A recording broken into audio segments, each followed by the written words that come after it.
Hey y'all, so I'm coming back to you with another video. Make sure you like and subscribe. So someone recently left in the comments asking me under my Q&A, how do I handle managing my full-time 9 to 5 job and operating a business, right? So the first thing is mindset, right?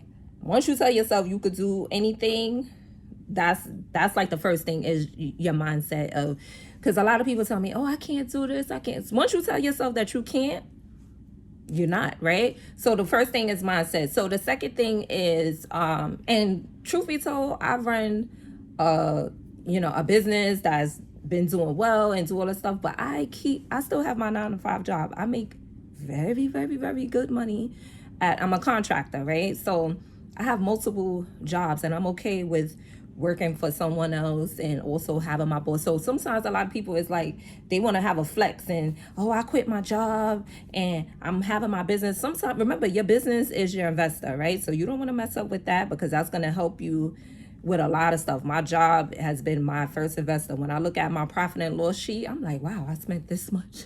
This is how much I invested this first year, this second year, and all this other stuff. So right, so most of us are in that same boat where we have and it's nothing wrong with that. I literally just came back from Essence Festival, and Ricciolini Dennis, I hope I'm saying his name correctly, he is the CEO of Essence, and he also have you're gonna always hear me talk about this, called New Voices. It's a nonprofit organization that helps Black businesses, excel.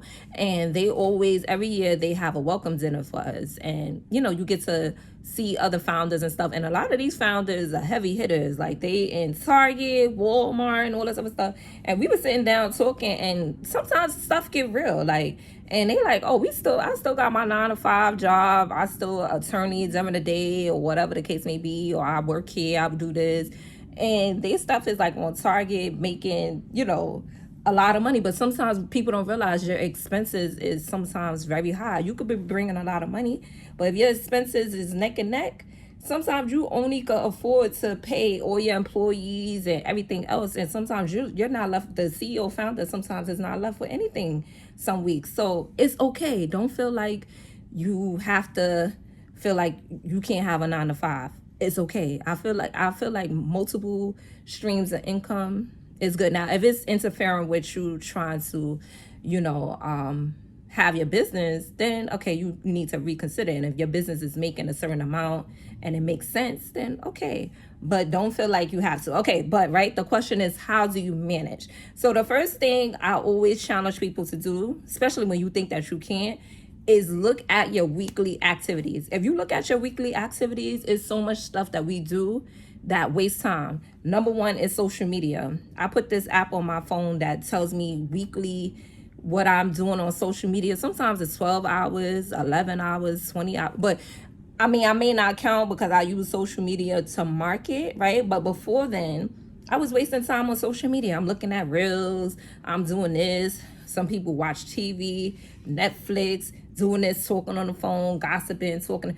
When you really, before you even try to figure out how you're going to fit your business and what you're going to do with your business, I want you to just take a week and do an inventory of all the things that you do and how much time you spend. And when I tell you, when you look at the amount of things that you do and you waste a lot of time. I'm pretty sure you do, right?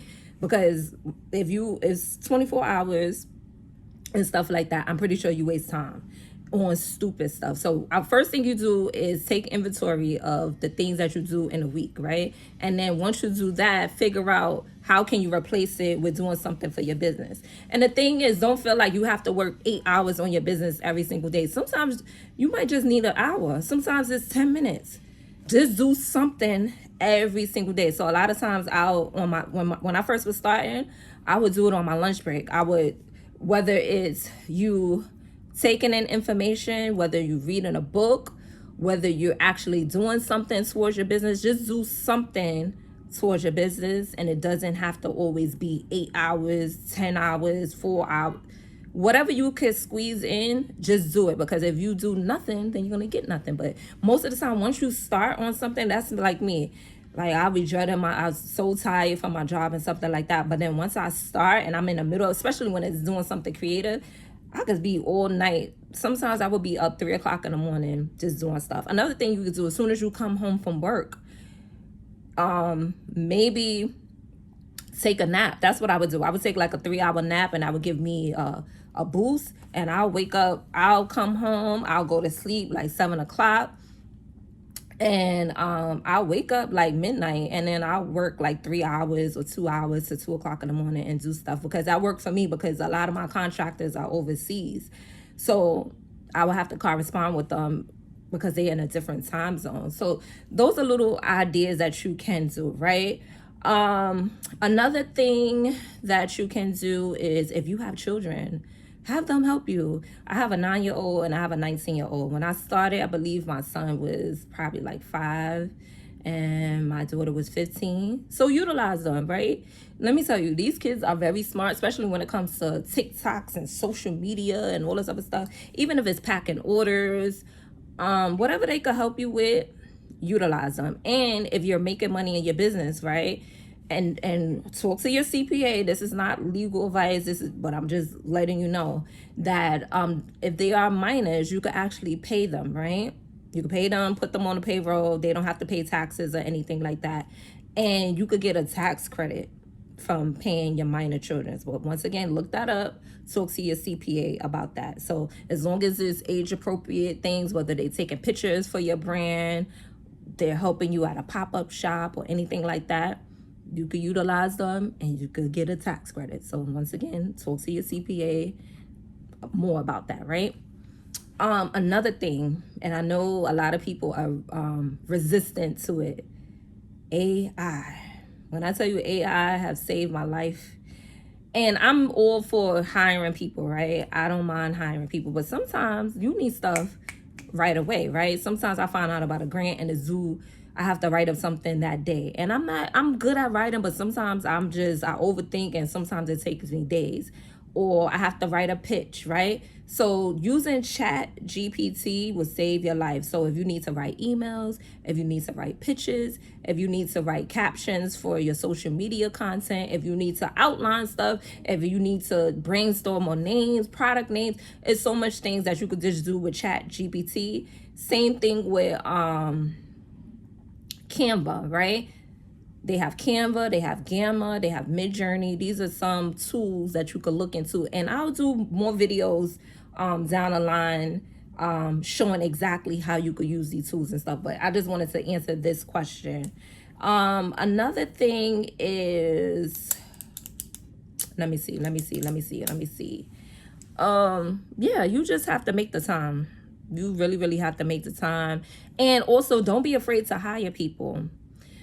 That's the thing early on, because I was always the type, I wanted to do everything on my own. Oh yeah, I'm a superwoman and stuff like that. And that gets tired real quick. So Fiverr.com is also another resource where you can hire contractors.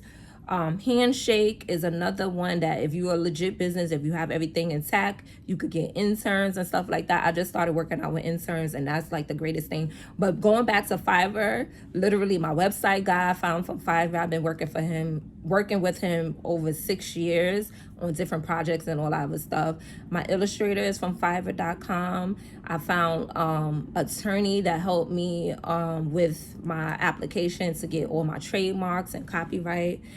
What else did I get from Fiverr? I used to go to Fiverr. This is before AI came out. I used to, if I wanted to do a press release, right?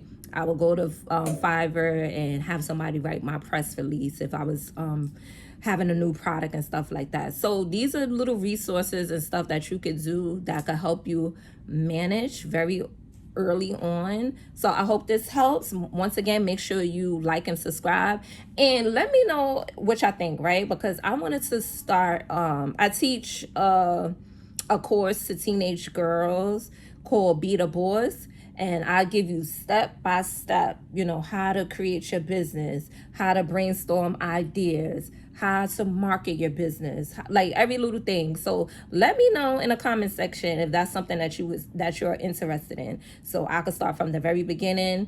I'll show you how to take an idea and bring it to life. right? I can show you how to, you know, get in the press and stuff like that. So let me know if that's something that you're interested in. And once again, thank you for listening to me. I just wanted to come on here real quick and answer that question. Bye-bye.